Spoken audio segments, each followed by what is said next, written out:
WGTS 91.9, always looking for ways to encourage our kids and thinking about how important our words are as parents. I mean, we're speaking into our kids' lives. So I wanted to chat with Chaplain Kumar Dixit, our staff chaplain here at the radio station, and just get some ideas.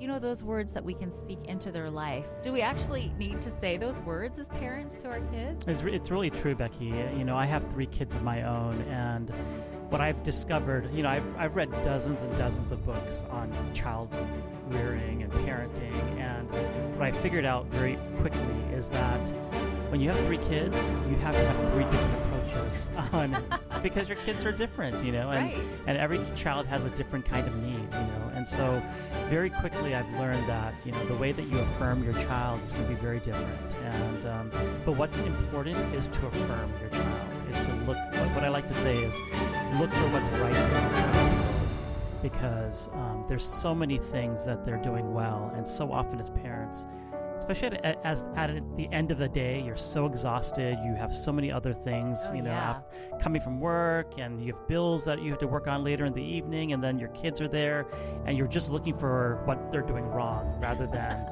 catching them in what's doing right. Have you been at my house in the evenings? Yes, we actually have a little monitor that we watch you. Yeah, but yeah, I mean, and I'm speaking from just firsthand. I mean, it's so easy to just find what's wrong with your kids. So find what's right, and then just use those words. There's nothing like just looking your child straight in the eyes and just going, "Man, I'm really proud of how you handled this situation today."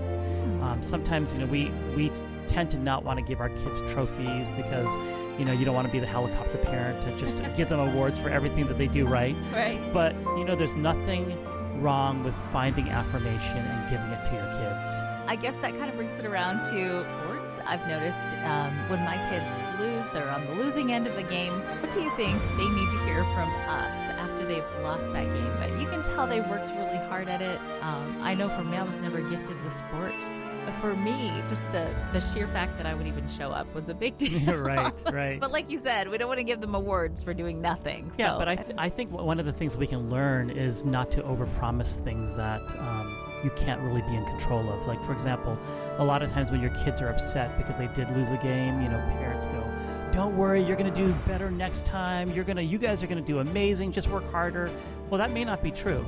And so what you want to do is find what they did well in that game, and that could be, I really love the way that you were sportsmanship, you know, the way that you dealt with your classmates or your teammates. I really love the way that you patted the back of another teammate when they were frustrated. Like, that really shows a lot of character. Ooh, nice. And so when you use that kind of language, it's demonstrated to your child, because that's what they're going to do better in life, is the kind of character that they're going to exhibit, not whether or not they can shoot a basketball. You know, maybe less than 1% of our listeners' kids are going to be in the NBA. So really, what are the life lessons that they're able to use now that can carry on into the real world as an adult? I like that, and it's important to say that very thing. It is, yeah. Okay, cool. Something that I always struggle with is helping my kids make wise decisions. What can we say to help them develop those skills? Well, I'm going to tell you something that just comes from my personal experiences as a parent. Because I'm 30 years older than most of my kids, because I'm wiser, I'm older, I have much more life experience, I want to automatically make decisions for my kids.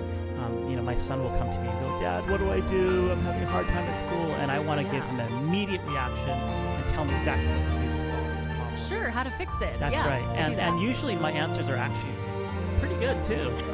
But what I realize is, you know, in order for my son or my children to really make the decisions, I need to help them make that decision on their own. And so one of the things that I say is, well, what do you think what some of the wise decisions are going to be for you?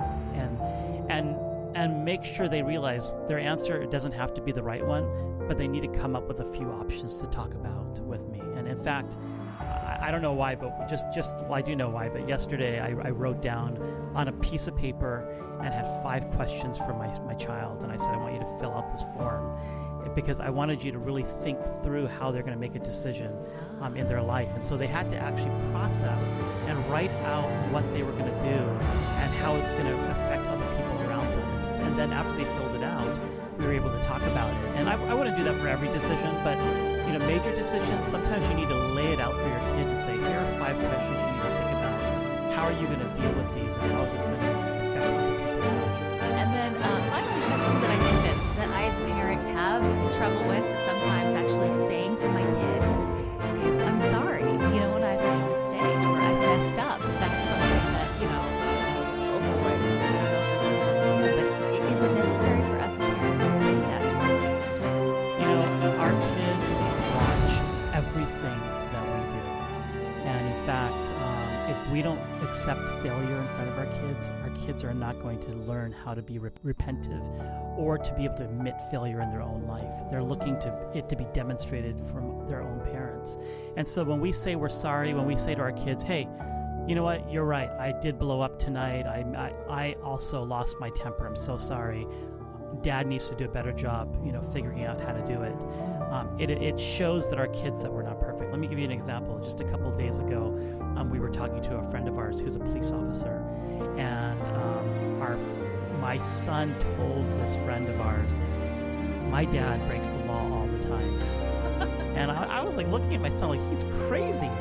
And my son, I said, really? Well, give me an example of what I do that I break the law. And my son said, he makes illegal U-turns. And it is true, I do make illegal U-turns, but what I didn't realize is that by breaking the law, my son was actually taking it in that his dad is fine with breaking rules, and it's okay to do that. And it made me realize, I need to be much more cognizant of the kind of rules that I follow. Yeah, for all of us. And if I am breaking the rule for whatever reason, I need to demonstrate that I'm actually sorry for it. Sure, just little things like that. I know my kids keep me in line too when I'm driving. Yes. Yeah. Becky, can I just add one last thing about just connecting with being sorry and being, admitting failure?